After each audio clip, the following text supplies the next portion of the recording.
सबसे बड़ा पुरस्कार दत्त साहब, कुछ अच्छी सी चीज हो, कोई अच्छा सा कोई गोल्ड मेडल हो, कोई ट्रॉफी हो, वो हम मान सकते हैं। अब ये क्या है, तो गुरुदत्त साहब ने बताया कि मैं सबसे पहला अभिनय मेरा 16 साल की उम्र में करा था। अब उसमें अभिनय क्या था, उसमें अभिनय ये था कि उन्हें एक शराबी का रोल मिला।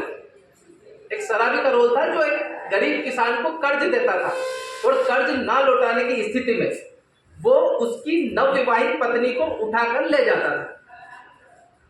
जब अभिनय शुरू हुआ, शराबी का रोल करा और उस किसान को बुलाया, जोड़ तो मेरे पैसे नहीं देता है, मैं तेरी नवविवाहित पत्नी को उठाकर ले जा रहा हूं।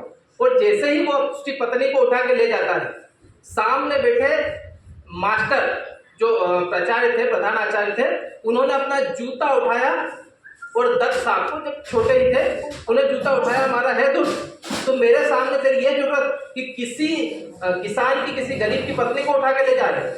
तब उसने बोला,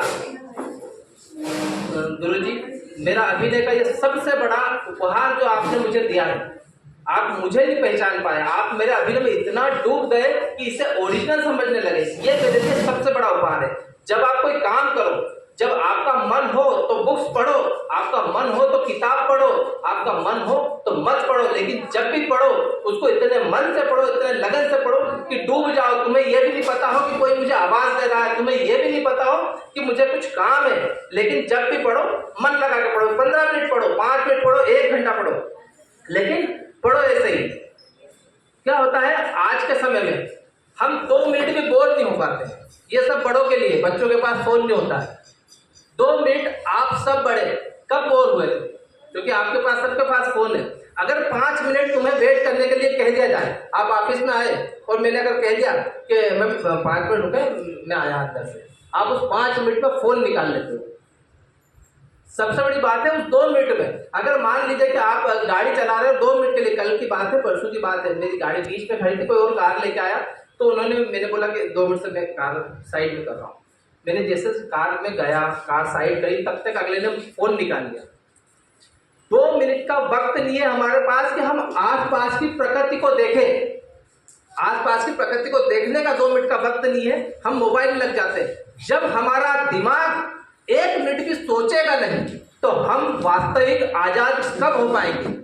मोबाइल की इस दुनिया से थोड़ा सा निकल के हम आसपास की देखें, हम अपने मन से कुछ विचार करें, कुछ सोचें। अगर हम सोच नहीं पाएंगे तो कुछ नहीं कर पाएंगे। ये बात सिर्फ बड़ों के लिए। बच्चों के पास अभी इतना ज्यादा मोबाइल में होता है और बड़ों के पास दिन भर मोबाइल होता है। वो 2 मिनट के लिए भी, 1 मिनट के लिए भी मुझे नहीं लगता कि कभी वो बोर होते होंगे। जैसे ही बोर होने का समय आया, तुरंत मोबाइल निकाल लिया। ऐसा नहीं कि हम कुछ सोच ले, कुछ देख ले, आसपास की चिड़ियों की चहचहाट कब देखी थी, प्रकृति के नजारे कब देखे थे। हम अगर गाड़ी में बैठे होते, कार में, तुरंत ही गाने लग जाते हैं। 90% लोगों के अगर कार में बैठा है तो उन्होंने तुरंत गाने लग जाता है, चाहे उनका सफर 2 किलोमीटर मात्र का ही क्यों ना हो। ये समस्या है हमारे साथ। हमारे दिमाग पे हम 2 मिनट का भी लोड नहीं लेते हैं। आजादी का मतलब क्या है, पीछे बैठा बैक बेंचर, जो पीछे बैठा, जो अपने आप को समझ नहीं पा रहा कि मैं जीवन में कुछ कर पाऊंगा कि नहीं। मेरे मन का डर है, बच्चे का डर होता है, छोटे बच्चे का डर होता है कि मैं भैया पीछे बैठा हूं। या बड़े बच्चे में भी जो कमजोर है पढ़ाई में, वो इतना कमजोर रहता है मन से कि यार मैं कभी स्टेज पे जाके बोल पाऊंगा कि नहीं। जिस दिन वो बच्चा उठ के स्टेज पे आके बोलने लगा, वो बैक बेंचर उस दिन से आजाद हो जाएगा। आप आजाद कब होगे, आप जो सबसे कमजोर हो, क्या मैं पढ़ाई में कमजोर हूं, पढ़ाई में कमजोर है, बाकी चीजों में कमजोर थोड़ी हो। इसी दिन आके यहाँ पे अपने स्पीच दो, अपने आप उस बैक बेंचर के मन में जो खुशी होगी, वो खुशी एक अलग प्रकार की होगी। तो हम पढ़ाई में कमजोर हो सकते हैं, भैया कोई ज्यादा अच्छा पढ़ रहा है, कोई कम पढ़ रहा है, लेकिन हमें क्या करना है, हमें बाकी चीजों में आगे बढ़ना है। तो फिर पढ़ाई को हम कभी भी एक कमजोरी नहीं लेके ताकत बना लेंगे। एक चीज में कमजोर हो सकता है पर बाकी चीज में थोड़ी। मछली अच्छे से तैर सकती है और बंदर अच्छे से पेड़ पर चढ़ सकता है। दोनों की अपनी खूबी है, दोनों की एक खूबी नहीं है, अपनी खूबी है। अब एक कविता मैंने आपके लिए लिखी है, सुना दूं? आवाज तो अच्छी आएगी, कैसे सुनो? बिल्कुल ठीक है। इसकी आखिरी की 2 लाइन सिर्फ तुम्हारे लिए, पूरी ईमानदारी से। बाकी लाइनें अगर कुछ समझ में नहीं आए तो अपने टीचर से पूछ लेना कि मैडम इसका मतलब क्या था, या मुझसे पूछ लेना। कृष्ण ने दी जल को आजादी, कृष्ण ने दी जन को आजादी, राम ने दी वन को आजादी, कर्ण ने दी रण को आजादी, अब चाहिए हमें हर क्षण को आजादी। लेकिन आजादी मन का मीत नहीं, मन का खेल है।